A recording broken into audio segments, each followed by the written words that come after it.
Drohnenlieferungen auf dem Land. Nicht mehr bloß Zukunftsszenario. Rund um Michelstadt im Odenwald schon heute Realität. Der Geburtstag steht vor der Tür, der Vorratsschrank ist leer und der nächste Supermarkt eine halbe Ewigkeit entfernt. Die Lösung? Liefermichel. Und so funktioniert's. Ganz einfach Lieblingsprodukte bequem über die Website bestellen, Lieferslot auswählen und fertig. Den Rest erledigen wir. Die Bestellung wird im nächstgelegenen Rewe-Markt zusammengestellt und in einer Liefermichel-Box verpackt. Sobald die Box mit den Produkten im Markt bereit liegt, sammelt der Lieferant das Päckchen ein und bringt es mit dem Riese und Müller Lastenrad zum Abflugort.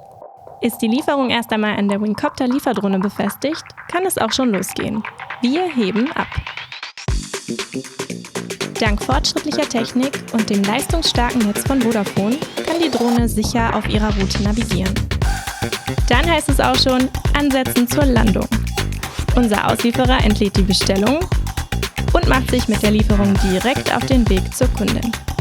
Schon da, wir liefern ganz bequem direkt bis an die Haustür.